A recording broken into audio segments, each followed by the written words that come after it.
Hello guys, welcome to this video. और आज की वीडियो में हम लोग नटशेल में जानेंगे इस हरामी तालिबान के बारे में जिसने अभी अफगानिस्तान की सरकार गिरा के और अफगानिस्तान को पूरी तरह से कब्जा के काफ़ी कोहराम मचाया है।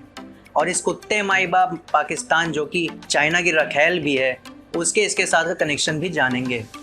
लेकिन वीडियो को स्टार्ट करने से पहले दोस्तों मैं आपको बताना चाहूँगा कि ऐसे कई नेशनल और इंटरनेशनल मुद्दे हैं जो आपको और हमको नहीं पता चल पाते हैं और जो कि आज के नहीं बल्कि काफ़ी पुराने और इम्पॉर्टेंट मुद्दे हैं। For example Amazon fires, Israel Palestine, Armenia Azerbaijan जैसे इशूज़ जो हमें पता होने चाहिए, लेकिन कुछ फर्जी न्यूज़ सोर्सेज की वजह से सही न्यूज़ सही टाइम पे हम तक नहीं पहुंच पाती है और बाद में जब वो ट्रेंडिंग हो जाती है तब पता चलता है अच्छा ऐसा क्या। मुझे आज भी याद है वो दिन जब मैंने टीवी पे न्यूज़ देखने के लिए चैनल लगाया था और ये साले मुझे बता रहे थे कि रसोड़े में कौन था। एक बार आलिया और रणबीर कपूर की प्रेम कहानी के बारे में बता रहे थे। ये है इन सालों की न्यूज़। और दोस्तों इन सब का सिर्फ एक ही सल्यूशन है कि आप अपने सोर्सेस चेंज कर दें और कुछ अच्छे सोर्सेस को फॉलो करें जैसे कि the Hindu, the Indian express, ETC और इनकी ऐप भी आप इंस्टॉल कर सकते हैं अपने फ़ोन में। लेकिन आजकल तो इंस्टाग्राम कुछ ज़्यादा ही चलन में आ चुका है, इसलिए आप वहाँ पे the Quint current affairs news जैसे पेजेस को भी फॉलो कर सकते हैं। और हाँ, आप मेरी इंस्टाग्राम प्रोफाइल और मेरा यूट्यूब चैनल भी फॉलो कर सकते हैं जहाँ पे मैं थोड़ी बहुत अवेयरनेस फैलाता रहता हूँ। And my sole target is to deliver a quality content to you in the most time efficient manner. दोस्तों वापस से आता हूँ टॉपिक पे, लेकिन वीडियो को स्टार्ट करने से पहले वीडियो को लाइक ज़रूर कर दीजिएगा। So let's fucking begin.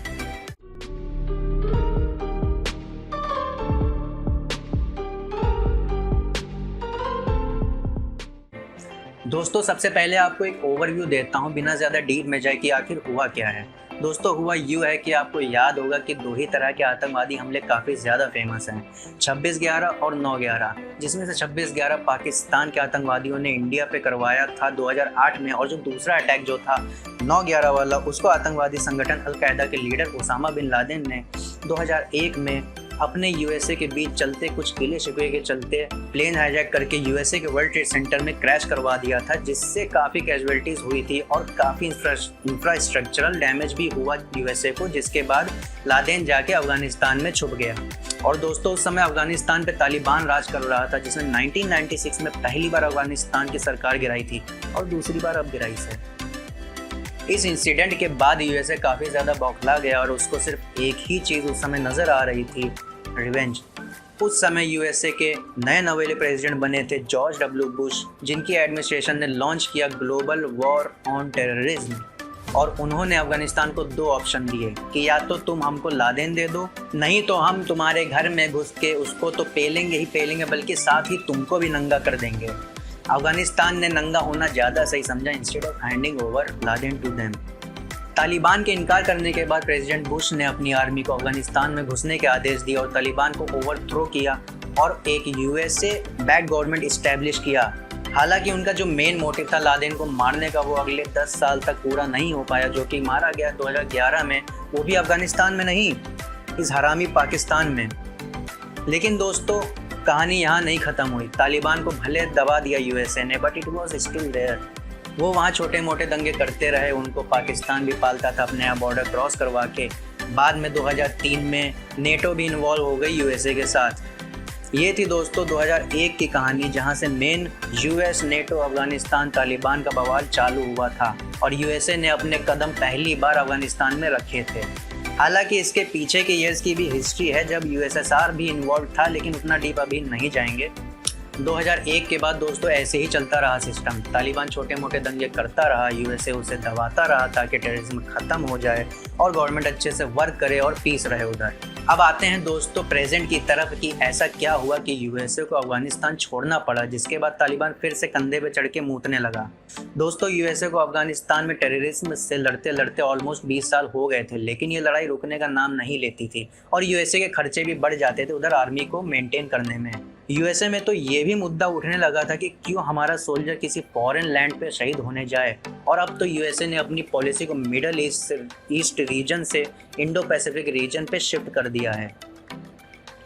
और तो और पिछले प्रेसिडेंशियल इलेक्शन में तो ट्रंप ने मिडल ईस्ट में शांति लाने का वादा किया था, जिसके चलते उन्होंने ईरान न्यूक्लियर डील से विड्रॉ किया USA को मिडल ईस्ट पीस प्लान आका अब्राहम एकॉर्ड लाए और इसी के बाद वो यूएस तालिबान पीस डील का भी प्रपोजल लेके आए मार्च 2020 में, जिसके तहत यूएसए अगले 14 महीने में अपने सोल्जर्स को विड्रॉ कर लेगा अफगानिस्तान से, यानी मई 2021 तक।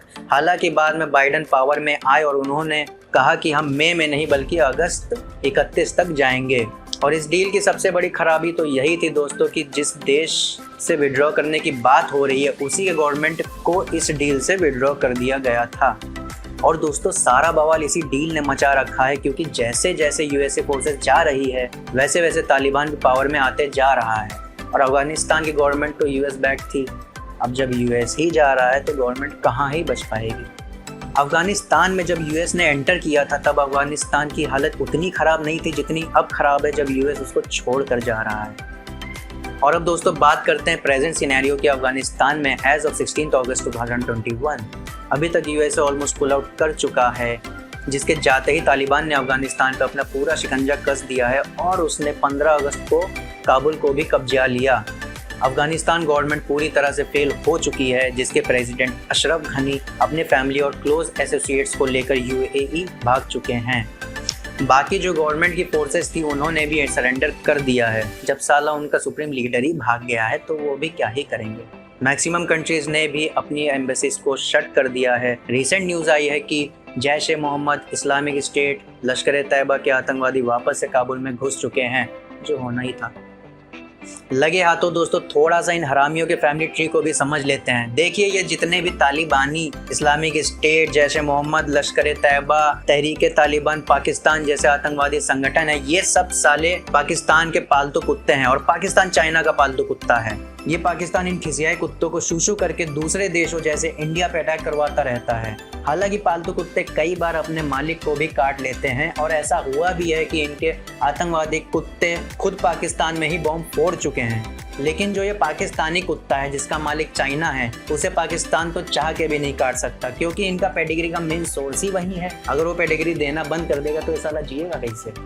लेकिन दोस्तों आतंकवादी कुत्तों के साथ ऐसा नहीं है। इनको पाकिस्तान के अलावा गल्फ कंट्रीज के मेंबर्स से भी पेडिग्री मिल जाती है, जो कि इनके चाचा फूफा लगते हैं। अब दोस्तों बात करते हैं कि तालिबान के पावर में आने से वहाँ की पब्लिक पर क्या असर पड़ा है। दोस्तों फर्क तो +% का पड़ा है। आपको पता है ये यूएस के जाने और खुद पावर में आने के जश्न में वहाँ की फैमिलीज की नाबालिग बच्चियों से शादी करके अपने आप को इस जीत का तोहफा दे रहे हैं। वहाँ पे पब्लिक में 8+ वुमेन को बुर्का पहनना कंपलसरी कर दिया है। वुमेन एजुकेशन पे भी बैन लगा दिया है। घर से औरतें बिना किसी ब्लड रिलेटिव मेल के बिना निकल नहीं सकती। इनडायरेक्टली तो छोड़ो, ये तो साले डायरेक्टली वुमेन के दुश्मन बने हुए हैं, जिससे वहाँ के लोग वहाँ से भाग भाग कर एयरपोर्ट जा रहे हैं कि कोई फ्लाइट मिले और वो निकल जाए इस जहन्नुम से। दोस्तों इस वजह से एयरपोर्ट भी इतना क्राउडेड हो गया था कि वहाँ पे लोग एयर एक्सीडेंट से मरने लगे थे, प्लेन से लटक ले रहे थे, जिससे गिर के उनकी मौत हो जा रही थी।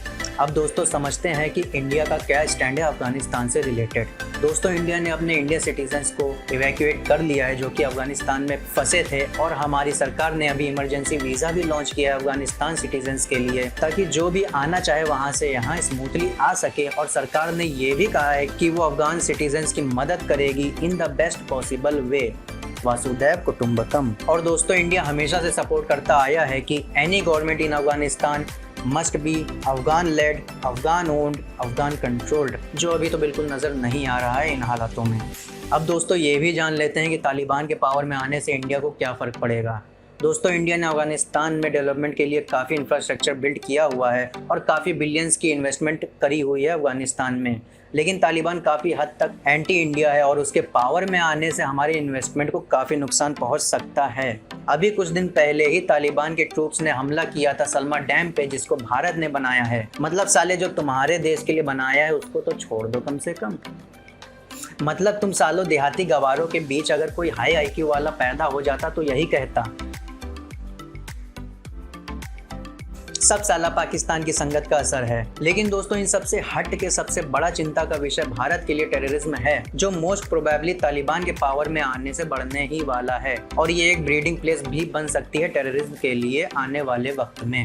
तालिबान को पाकिस्तान कंट्रोल करता है और काफ़ी स्ट्रांगली कंट्रोल करता है। तालिबान का तो जुड़वा भाई जैसा एक और आतंकवादी संगठन बना हुआ है तहरीके तालिबान पाकिस्तान TTP नाम से पाकिस्तान में, जो कि मिलके एक डायरेक्ट थ्रेट बन जाते हैं इंडिया के लिए। जब तक USA था तब तक उसके कोड़े से ये लोग कंट्रोल में रहते थे, लेकिन उसके जाने के बाद से ये सब खुला सांड बन चुके हैं और ये इंडिया के लिए एक सिरदर्द से कम नहीं है। दोस्तों, इस वीडियो को ज़्यादा लंबा ना करते हुए इस वीडियो को एंड करते हैं, और अगर आपको ये वीडियो पसंद आई हो तो वीडियो को लाइक करिएगा, वीडियो पे कमेंट करिएगा और वीडियो को शेयर भी करिएगा। Stay safe. जय हिंद।